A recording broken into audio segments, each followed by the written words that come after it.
இந்திய அரசா இந்திய நாடு எந்த அரசு? மோடி அரசு, ஒன்றிய அரசு இருந்த நாட்டில் கைது செய்தால் 15 நாள்.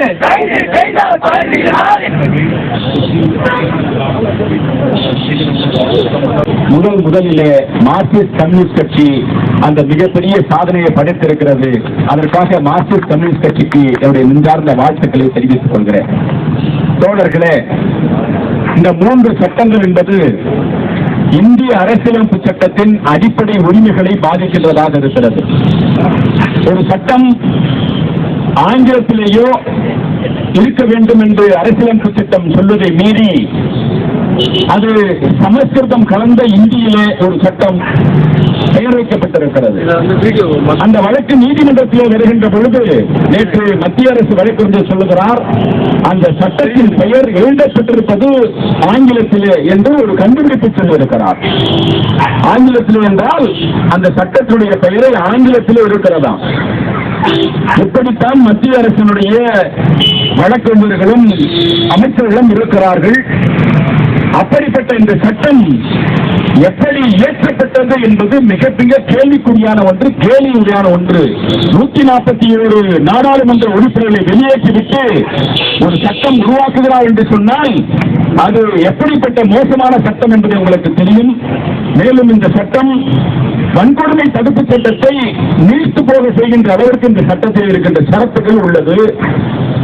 ஆகவே இந்த சட்டம் என்பது ஒட்டுமொத்தமாக வழக்கறிஞர்கள் மட்டும் பாதிப்பல்ல, சராசரி மக்களுக்கும் காவல்துறைக்கும் குறிப்பாக வழக்காளிகளுக்கும் இந்த சட்டம் எதிராக இருக்கிறது என்பதை சொல்லி மார்க்சிஸ்ட் கம்யூனிஸ்ட் கட்சியை நடத்துகின்ற இந்த ஆர்ப்பாட்டத்துக்கு விடுதலை சிறுத்தைகள் கட்சியின் சார்பில் எங்களுடைய வாழ்த்துக்களை சொல்லி தொடர்ந்து இந்த சட்டம் குப்பை தொட்டியிலே தூக்கி எறிகின்ற வரை மார்க்சிஸ்ட் கம்யூனிஸ்ட் கட்சியோடு விடுதலை சிறுத்தைகளும் களத்திலே நிற்கும் என்று கூறிக்கொண்டு நல்ல வாய்ப்புக்கு நன்றி கூறி முடிக்கிறேன். நன்றி, வணக்கம். என்ன சட்டத்தை கொண்டு வந்திருக்கிறார்கள்? ஏற்கனவே இருந்த சட்டத்தின் பிரிவுகளை முன்னே இருந்த பிரிவுகளை பின்னே போட்டு பிரிவுகளை மட்டும் மாற்றி ஒரு சட்டத்தை கொண்டு வந்திருக்கிறார்கள். இந்த சட்டம் நீங்கள் மக்கள் திட்டங்களை அரசு செயல்படுத்தாத பொழுது கேள்வி கேட்டால் உங்களை பயங்கரவாதி என்கிறது. நீங்கள் அரசை விமர்சித்தால் தேச துரோகம் என்று சொல்லுகிறார்கள். ஆர்கனைஸ்டு கிரைம், பெட்டி அஃபென்ஸ் கிரைம் என்று புதிதாக சேர்த்திருக்கிறார்கள். இதுவெல்லாம் ஏழை எளிய உழைக்கிற மக்கள் வாழ்கிற பகுதிகளில் நடக்கிற குற்றங்களை தேச துரோகம் என்று புதிய சட்டம் வரையறுக்கிறது. நீங்கள் பாதிக்கப்பட்டு உங்களை ஒருவர் அடித்துவிட்டால் காவல் நிலையத்திற்கு சென்று புகார் கொடுத்தால் புகாரை பதிவு செய்ய முடியாது. 15 நாட்கள் எங்களுக்கு கால அவகாசம் இருக்கிறது. நாங்கள் தான் புகாரை பதிவு செய்யலாமா வேண்டாமா என்று டிஎஸ்பி அவர்கள் முடிவு செய்வார் என்று போலீஸ் துறைக்கு கட்டுக்கடங்காத அதிகாரத்தை இந்த புதிய சட்ட திருத்தம் கொடுத்திருக்கிறது. எனவேதான் இதை எதிர்க்கிறோம். மக்கள் தான் சட்டத்தால் பாதிக்கப்படுகிறார்கள். நீதி கேட்டு நீதிமன்றத்துக்கு வருகிறார்கள், காவல் நிலையத்திற்கு செல்கிறார்கள். எனவே நியாயம் கேட்கிற, நீதி கேட்கிற மக்களுக்கு எதிராக இந்த சட்ட திருத்தம் இருக்கிறது. எனவே இந்த சட்ட திருத்தத்தை வாபஸ் வாங்க வேண்டும். இந்த 3 குற்றவியல் திருத்த சட்டங்களை உடனடியாக அமல்படுத்துவதை நிறுத்த வேண்டும் என்று மார்க்சிஸ்ட் கம்யூனிஸ்ட் கட்சியின் தலைமையில் ஒரு அளப்பரிய ஆர்ப்பாட்டம் நடைபெற்றிருக்கிறது. ஆர்ப்பாட்டத்தின் நோக்கம் வெற்றி பெற வேண்டும் என்று வாழ்த்தி விடைபெறுகிறேன். நன்றி, வணக்கம். இன்றைய தினம் இந்த கண்டனம் ஆர்ப்பாட்டம் என்பது இன்றைக்கு இந்த 3 சட்டங்கள் மத்திய அரசு கொண்டு வந்திருக்கக்கூடிய இந்த 3 சட்டங்களை கண்டித்து இந்த ஆர்ப்பாட்டம் என்பது இங்கே நடந்து கொண்டிருக்கிறது. கடந்த 15 தினங்களுக்கு மேலாக தமிழகம் முழுவதும் ஆயிரக்கணக்கான வழக்கறிஞர்கள் இந்த 3 கிரிமினல் சட்டங்களை உடனடியாக மோடி அரசு திரும்ப பெற வேண்டும் என்கின்ற கோரிக்கையை முன்வைத்து கடந்த 1 வார காலமாக நீதிமன்ற புறக்கணிப்பு போராட்டத்திலே இன்றைக்கு ஈடுபட்டுக் கொண்டு வந்திருக்கிறார்கள். பல்வேறு வகையான போராட்டங்கள் என்பது இன்றைக்கு தமிழகம் முழுவதும் இன்னைக்கு வழக்கறிஞர்களால் இந்த சட்டத்தை திரும்ப பெற வேண்டும் என்ற கோரிக்கைக்காக நடத்தப்பட்டிருக்கு. அதே வேளையில் இன்றைக்கு இந்த சட்டத்தினுடைய தீவிரம் இன்னைக்கு வந்து இது சாதாரண மக்களை பாதிக்கக்கூடிய ஒரு சட்டமாக இன்னைக்கு இருக்கு. ஏதோ வழக்கறிஞர்களோ இல்லது இந்த சட்டத்தை கையாளக்கூடிய நீதிபதிகளோ அல்லது காவல்துறைக்கோ மட்டுமே உரித்தான ஒரு விஷயம் அல்ல இந்த சட்டம். இந்த சட்டத்தினுடைய பாதிப்பு என்பது சாமானிய மக்களுக்கு இந்த பாதிப்பு ஏற்படும் என்கின்ற சூழலில் தான் சாமானிய மக்களுக்காக குரல் கொடுக்கக்கூடிய என்றும் முன்னணியில் இருக்கக்கூடிய மார்க்சிஸ்ட் கம்யூனிஸ்ட் கட்சி முதல் முறையாக ஒரு அரசியல் கட்சியாக இந்த சட்டத்தை திரும்ப பெற வேண்டும் என்கின்ற கோரிக்கையை முன்வைத்து இந்த ஆர்ப்பாட்டத்தை இன்னைக்கு நடத்திட்டு இருக்காங்க. இன்னைக்கு வந்து இந்த சட்டத்தை கொண்டு வந்திருக்கக்கூடிய மத்திய அரசு அவங்க சொல்லக்கூடிய காரணம் என்னன்னா, இந்த 3 சட்டங்களும் பிரிட்டிஷ்கார காலத்தில் கொண்டு வரப்பட்ட சட்டம். அதனால இதை நாங்கள் இந்திய மயமாக்குறோம். அவங்க சொல்லக்கூடிய வார்த்தை இதுதான், அதை நாங்கள் இந்திய மயமாக்குறோம் அப்படின்ற ஒரு வார்த்தையை இன்னைக்கு பிரயோகப்படுத்திக் கொண்டிருக்கிறார்கள். என்னது இந்திய மயமாக்க போறீங்க? அமித்ஷா அவர்களே, நீங்கள் பாராளுமன்றத்திலே இந்த சட்டம் குறித்து விவாதம் வந்த போது நீங்க சொன்ன வார்த்தை இதுதான். என்ன இந்திய மயமாக்கல் என்றால் என்ன என்று நீங்கள் சொல்ல வேண்டும். ஏன்னு சொன்னா, இந்த இந்தியாவை பொறுத்தவரையில் இந்திய சுதந்திரத்திற்கு பிறகு இந்திய மயம் என்றால், இந்திய மயமாக்குவது என்றால் இங்க இருக்கக்கூடிய அனைத்து மக்களுக்குமான இந்த நாட்டிலே வாழக்கூடிய அனைத்து மதங்களை சார்ந்தவர்களுக்காகவும் அனைத்து மொழி பேசுவர்களுக்கு சார்ந்தவர்களுக்காகவும் உருவாக்கப்பட்ட சட்டங்கள் தான் இந்திய மயமான சட்டங்களாக இருக்க முடியும். ஆனால் நீங்கள் கொண்டு வந்திருக்கக்கூடிய இந்த சட்டம் என்பது இந்த நாட்டினுடைய பெருவாரியான மக்கள் இந்தி பேசாத மக்கள் தான். ஆனா அவர்களுக்கு விரோதமாக இன்றைக்கு நீங்கள் அந்த சட்டத்தை சமஸ்கிருதத்தில் பெயர் சூட்டியிருக்கிறீர்கள். இது எந்த வகையில வந்து இந்திய மயமாக்கக்கூடிய சட்டமாக இருக்க முடியும்? இந்தியாவினுடைய சுதந்திரத்திற்கு பிறகு நமக்கு உருவாக்கப்பட்ட அரசியலமைப்பு சட்டம், இந்த அரசியலமைப்பு சட்டத்தினுடைய கூறுகளாக இருக்கக்கூடிய ஜனநாயகம், மதச்சார்பின்மை, கூட்டாட்சி, சமூக நீதி, சோசியலிசம், இந்த அடிப்படையில் தான் அனைத்து சட்டங்களும் உருவாக்கப்பட வேண்டும் என்று சொல்லப்பட்டிருக்கு. ஆனா இன்னைக்கு இந்த உருவாக்கப்பட்டிருக்கக்கூடிய இந்த சட்டம் ஜனநாயக பூர்வமாக உருவாக்கப்பட்டிருக்கா என்ற கேள்வியை நாங்கள் உங்கள் முன்னே எழுப்புகிறோம். இன்னைக்கு என்ன சூழல்? இன்னைக்கு இந்த சட்டத்தை உருவாக்கக்கூடிய இந்த சட்டத்தை பாராளுமன்றத்திலே இந்த மத்திய அரசு நிறைவேற்றும் பொழுது அன்றைக்கு பாராளுமன்றத்தில் இருக்கக்கூடிய பெரும்பான்மையான எதிர்கட்சிகளை வெளியே அனுப்பிவிட்டு, அதை சஸ்பெண்ட் செய்துவிட்டு, கிட்டத்தட்ட ஒரு 140க்கு மேற்பட்ட எம்பிக்களை சஸ்பெண்ட் செய்துவிட்டு இந்த சட்டத்தை கொண்டு வந்திருக்கிறீர்கள். இது எப்படி ஜனநாயக பூர்வமான ஒரு சட்டமாக இருக்க முடியும்? இந்த 2 சட்டங்களும் இன்னைக்கு வந்து பொதுப்பட்டியலில் இருக்கு. அது இந்திய தண்டனை சட்டமாக இருக்கட்டும் அல்லது இந்திய குற்றவியல் சட்டமாக இருக்கட்டும், அது பொதுப்பட்டியலில் இருக்கு. பொதுப்பட்டியலில் இருக்கும் போது அதுக்கு மாநில அரசுகளும் அதற்கு சட்டம் இயற்றுவதற்கான அதிகாரம் இருக்கிறது.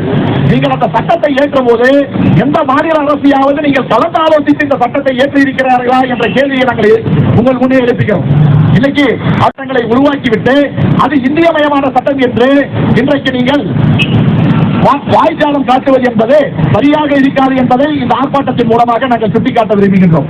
ஆக அந்த அடிப்படையிலே இன்னைக்கு நீங்க வந்து காலனி கால சட்டத்தை நாங்கள் வந்து தூக்கிவிட்டு இன்னைக்கு இந்திய மயம் என்று சொல்லக்கூடிய நீங்கள் இன்னைக்கு காலனி காலத்துல கூட வந்து எனக்கு முன்பு பேசிய பல தலைவர்களை சுட்டிக்காட்டியிருக்காங்க. இன்னைக்கு காலனி காலத்தில் கூட வந்து ஒரு நபர் குற்றம் சாட்டப்பட்ட ஒரு நபரை கைது செய்வது என்றால் அவர்களுக்கு வந்து மேக்ஸிமம் 15 நாள் ரிமாண்ட். ஆனா இன்னைக்கு வந்து அதை வந்து 90 நாட்கள் என்பது இன்னைக்கு நீடிக்கப்பட்டிருக்கு.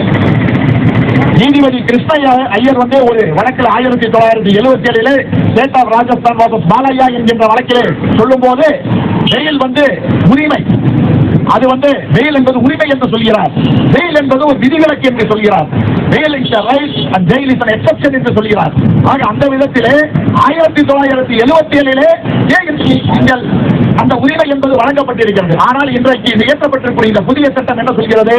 ஒருவர் கைது செய்யப்பட்டால் அவரை போலீஸ் காவலில் இருந்து எடுப்பதற்கு 90 நாட்கள் வரை காத்திருக்க வேண்டும் என்கின்ற ஒரு சூழலை இந்த சட்டம் உருவாக்குகிறது. ஆக காலனி காலத்தில் இருந்த ஒரு குறைந்தபட்ச சுதந்திரம் கூட இன்றைக்கு சுதந்திர இந்தியாவில் இயற்றப்பட்டிருக்கக்கூடிய அந்த புதிய சட்டத்தில் இல்லை என்பதுதான் இங்கே நாங்கள் வைக்கக்கூடிய மிகப்பெரிய குற்றச்சாட்டு ஆக இருக்கிறது. அதே போன்று இன்றைக்கு மனித மாண்புகளை விலங்கிடக்கூடிய வகையில வந்து கை விலங்கிறதாம் ஒரு ஸ்பெசிபிக்கா ஒரு சட்டத்தை கொண்டு வந்திருக்காங்க. இது எந்த வகையில் நியாயம்? இன்னைக்கு வந்து கைவிலங்கை வந்து நீக்க வேண்டும் என்று ஏற்கனவே பல சட்டங்கள் இருக்கு. அதே போன்று பல தீர்ப்புகளும் வந்து கைவிலங்கிடக்கூடாதுன்னு சொல்லி இருக்கு. இந்திய அரசியலமைப்பு சட்டத்தினுடைய பல்வேறு சரத்துக்கள் தனி மனித மாண்புகள் குறித்தும் அதே போன்று தனி மனிதனுடைய வாழ்நிலை குறித்தும் அல்லது வாழ்வதற்கான ஆதாரம் குறித்தும் பேசுது. அப்படி இருக்கும்போது ஒருவன் குற்றச்சாட்டப்பட்டான் என்ற காரணத்துக்காகவே அவன் மீது நீங்கள் விலங்கிடுவது என்பது தனி மனித மாண்புகளை மீறக்கூடிய ஒரு செயலாகவே அது அமையும் என்பதால் அந்த கைவிலங்கிடக்கூடிய அந்த சரத்துக்களை நீங்கள் நீக்க வேண்டும் என்பதுதான் என்னுடைய கோரிக்கையாக இருக்கிறது. இந்த போராட்டம், இந்த சட்டம் முடியும், இந்த சட்டத்தை வாபஸ் பெறும் வரையில் இந்த போராட்டத்தை வழக்கறிஞர்களாக இருக்கட்டும், இந்த நாட்டினுடைய ஜனநாயக அமைப்புகளாக இருக்கட்டும், அனைவர்களும் முன்னெடுத்து செல்வார்கள் என்கின்ற உறுதியை கூறி வாய்ப்பளித்தமைக்கு நன்றி கூறி விடைபெறுகிறேன். நன்றி, வணக்கம்.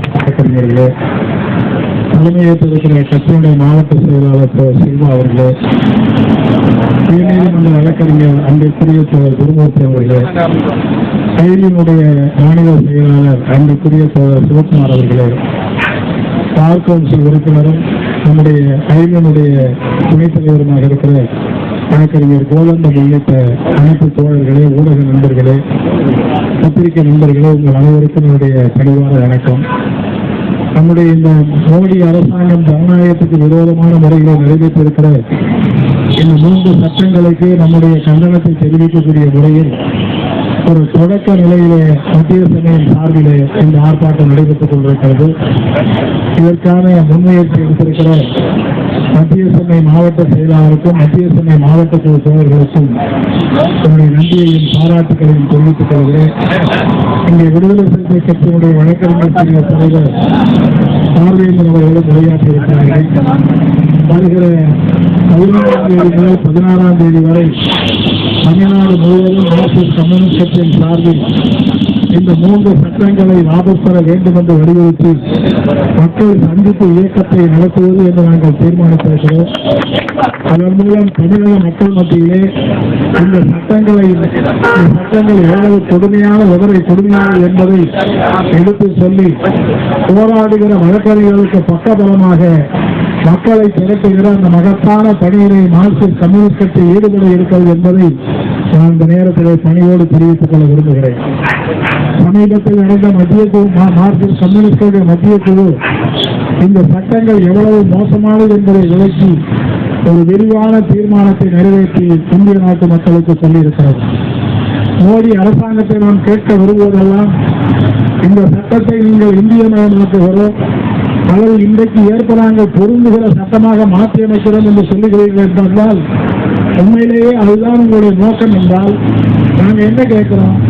இந்த சட்டத்தை நிறுத்தி வைங்க. பாராளுமன்றத்தில் புதிய பாராளுமன்றம் வந்திருக்கிறது. எல்லா பாராளுமன்ற உறுப்பினர்களும் இருக்கக்கூடிய இந்த அவையில் ஒரு முழுமையான விவாதத்தை நடத்தி எதிர்கட்சியுடைய கருத்துக்களை எல்லாம் கேட்டு ஒரு ஜனநாயக பூர்வமாக அந்த சட்டத்தை நிறைவேற்றுவதிலே உங்களுக்கு என்ன ஆட்சேபம் இருக்கிறது? ஏன் நீங்கள் மறுக்கிறீர்கள்? இங்கே வழக்கறிஞர் சிவகுமார் அவர்கள் சொன்னதை போல ஒரு சட்டம் இப்படிதான் நிறைவேற்ற வேண்டுமா? இந்திய நாட்டு இந்த குற்றவியல் சட்டம் என்கிற இந்த 3 சட்டங்கள் இந்தியாவில் இருக்கிற எல்லாரையும் கட்டுப்படுத்தக்கூடிய ஒரு சட்டம். யார் ஒருவர் மீது ஒரு வழக்கு பதிவு செய்யப்பட்டால் அவர் இந்த குற்றவியல் நடைமுறை சட்டத்துக்குள்ளே கொண்டு வரப்படுகிறார். அவருக்கு இந்த சட்டம் எப்படிப்பட்ட உரிமைகளை வழங்குகிறது, எப்படிப்பட்ட தண்டனை வழங்குகிறது என்பது 140 கோடி மக்கள் சம்பந்தப்பட்ட விஷயம். அப்படிப்பட்ட இந்த சட்டத்தை நீங்கள் மாற்றுகிற போது, திருத்துகிற போது ஏன் நாடாளுமன்றத்தில் இருக்கிற எதிர்கட்சி உறுப்பினர்கள்லாம் வெளியே அனுப்பிட்டு அவங்களை சஸ்பெண்ட் பண்ணி அனுப்பிட்டு இருட்டுல ராத்திரியில இருட்டுல சட்டம் நிறைவேற்ற மாதிரி ஏன் நீங்க நிறைவேற்றணும்? ஏன் அவங்க இருக்கிற போல நீங்க வச்சிருக்கலாமே? கொஞ்சம் 10 ஆண்டு காலம் ஆட்சி இருந்தது. 10 ஆண்டு காலத்துல நீங்க எல்லாரும் இருக்கிற போது கொண்டு வந்திருக்கலாம்ல. நேரம் பார்த்து எதிர்கட்சி உறுப்பினர்லாம் வெளியே அனுப்பிட்டு அவங்க நாடாளுமன்றத்துக்குள்ளேயே வர முடியாத நேரத்தில் ஒரு அவசரமா 3 நாள் 3 சட்டத்தில் காலையில முன்மொழிந்து அடுத்த ஒரு 2 மணி நேரத்தில் நிறைவேற்றி இவ்வளவு வேகம், வேற எதிரியாவது இவ்வளவு வேகத்தை நீங்கள் காட்டி விட்டீர்களா?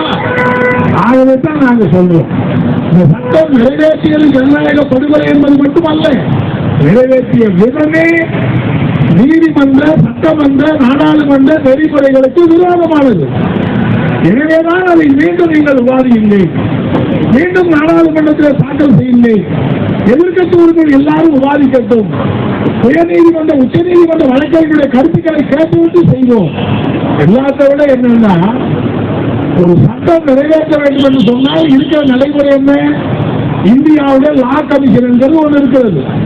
அந்த லா கமிஷன் தான் அதற்கான நகலை தயாரிக்கும். அவர்கள் தான் முன்மொழிவார்கள். அந்த லா கமிஷனுக்கு கூட இந்த சட்டத்தை முன்மொழிய நீங்கள் அனுமதிக்கவில்லை. மத்திய அரசாங்கத்தினுடைய உள்துறையே ஹோம் டிபார்ட்மெண்டே ஒரு சட்டத்தை நிறைவேற்றி முன்மொழிந்து அதுவே நிறைவேற்றுவது என்ன நியாயம்? உங்களுக்கு ஜனநாயகத்தின் மீது நம்பிக்கை இருக்குமானால், 140 கோடி மக்கள் மீது உங்களுக்கு நம்பிக்கை இருக்குமானால் இந்த சட்டத்தை நிறுத்தி வையுங்கள். நாடாளுமன்றத்தில் மீண்டும் முன்மொழியுங்கள்.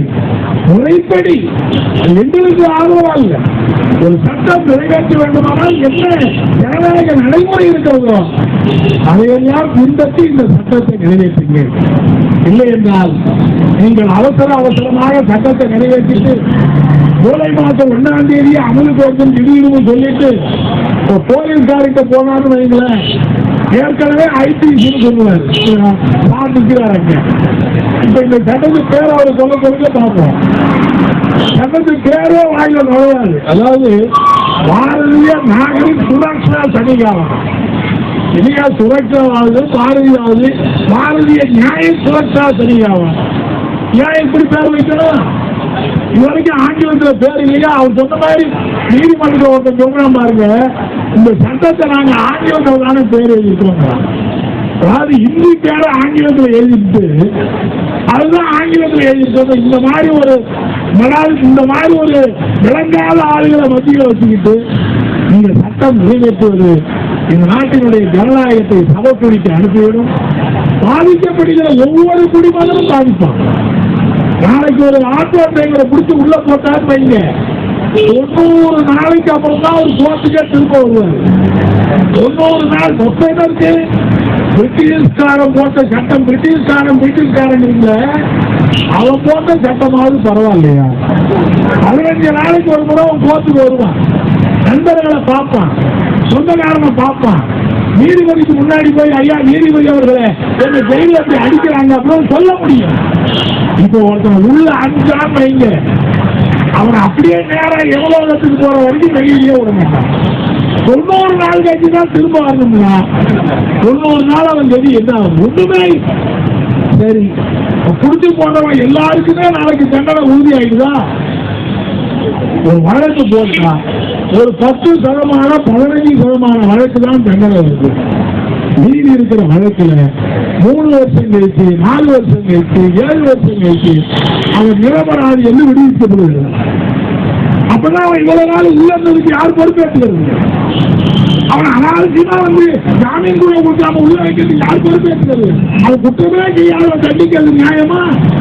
இதையெல்லாம் விவாதிக்க வேண்டும். விவாதித்து எல்லாருக்கும் பொருத்தமான ஒரு சட்டத்தை நிறைவேற்ற வேண்டும் என்று நாங்கள் கோருகிறோமே தவிர ஏதோ மோடி அரசாங்கத்தை எதிர்க்கணுங்கிறதுக்காக நாங்கள் எதிர்க்கிறோம். இந்த சட்டம் நிறைவேற்றப்பட்டால் நாளைக்கு நீதிமன்றத்துக்கு, காவல் நிலையத்துக்கு ஒரு வழக்கிலே பாதிக்கப்படுகிற ஒவ்வொரு குடிமகனும், இதோட என்னன்னா ஒவ்வொரு குடிமகன்னா இந்த வழக்கில் என்ன அம்பானியும் அதானியமா கைது பண்ண போறான்? இந்த வழக்கில் பெரிய பெரிய பணக்கார வசதி கிடைத்த போலீஸ் கைது பண்ண போறான்? சாதாரண அப்பாவி ஏழை எளிய மக்கள் தான் இப்படிப்பட்ட சட்டங்களாலே பாதிக்கப்பட்டுள்ளது. அந்த மக்களுடைய அடிப்படை உரிமைகளை பற்றி பறிப்பதை நாம் அனுமதித்துவிடக் கூடாது. அதாவது அடிப்படை உரிமைகளை வழங்க வேண்டும் என்பதுதான் நீதிமன்றத்தினுடைய அடிப்படையான கோட்பாடு. ஒரு குற்றவாளி தப்பித்தாலும் தப்பித்து விடலாம், ஒரு நிரபராதி தண்டித்து விடக் கூடாது என்பதுதான் நாம் கடைபிடிக்கக்கூடிய கோட்பாடு. ஆனால் இந்த சட்டங்கள் குற்றவாளிகளை தண்டிக்கிறதோ இல்லையோ நிச்சயமாக நிரபராதிகளை தண்டிக்கக்கூடிய அப்படிப்பட்ட சட்டமாகத்தான் இந்த சட்டம் இருக்கிற காரணத்தினால் இதை நாம் வன்மையாக கண்டிக்கிறோம். நாளைக்கு கூட தமிழ்நாட்டில் உயர்நீதிமன்ற வழக்கறிஞர்கள் போராடுகிறார்கள். தமிழ்நாடு முழுவதும் இருக்கிற வழக்கறிஞர்கள் போராடுகிறார்கள். மார்க்சிஸ்ட் கம்யூனிஸ்ட் கட்சியின் சார்பிலே போராடக்கூடிய அந்த வழக்கறிஞர்களுக்கெல்லாம் எங்களுடைய நெஞ்சார்ந்த பாராட்டுக்களை, வாழ்த்துக்களை நான் தெரிவித்துக் கொள்ள விரும்புகிறேன். ஏனென்றால் இது சாதாரண மக்களுக்கு வந்திருக்கிற இந்த தாக்குதலை நீங்கள் உங்களுடைய தோல்வியை ஏற்று அவர்களுக்காக மோடி அரசாங்கத்தை எதிர்த்து போராடுவதற்கு உண்மையிலேயே உங்களுக்கு நெஞ்சார்ந்த பாராட்டுகள். வருகிற 10ஆம் தேதி முதல் நாங்கள் தனியாக இயக்கம் நடத்துகிறோம். நிச்சயமாக தமிழ்நாட்டில் இருக்கிற இந்தியா கூட்டணி கட்சிகளை இணைத்து ஒரு மகத்தான போராட்டத்தை வரக்கூடிய காலத்தில் முன்னெடுப்பதற்கு நாங்கள் முயற்சிப்போம் என்பதை இந்த நேரத்திலே தெரிவித்து ஆர்ப்பாட்டத்திலே கலந்து கொண்டிருக்கிற அத்துணை தோழர்களுக்கும் வாழ்த்துக்களையும் பாராட்டுகளையும் தெரிவித்து நிறைவு செய்கிறேன். நன்றி.